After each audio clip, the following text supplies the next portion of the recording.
দেখুন, মান সম্মান হচ্ছে মানুষের সব থেকে বড় অবসান। মান সম্মান যদি হারিয়ে যায় তাহলে ভীষণ কষ্ট পায় মানুষ।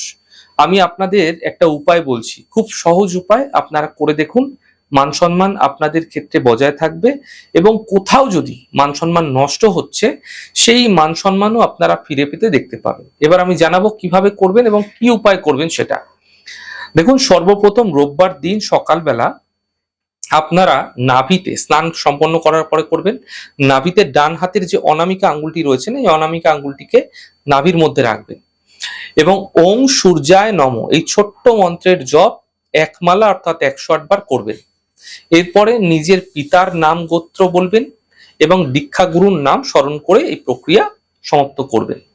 তবে রবিবার এই প্রক্রিয়া করে যেতে হবে কিন্তু আপনাকে কন্টিনিউ। তবে মাথায় রাখবেন, রোববার দিন তুলসী গাছের পাতা ছিঁড়বেন না, নুন ছাড়া খাদ্য গ্রহণ করবেন এবং একই সাথে সর্ষের তেল রোববার মাখবেন না বা সর্ষের তেল কিনে আনবেন না।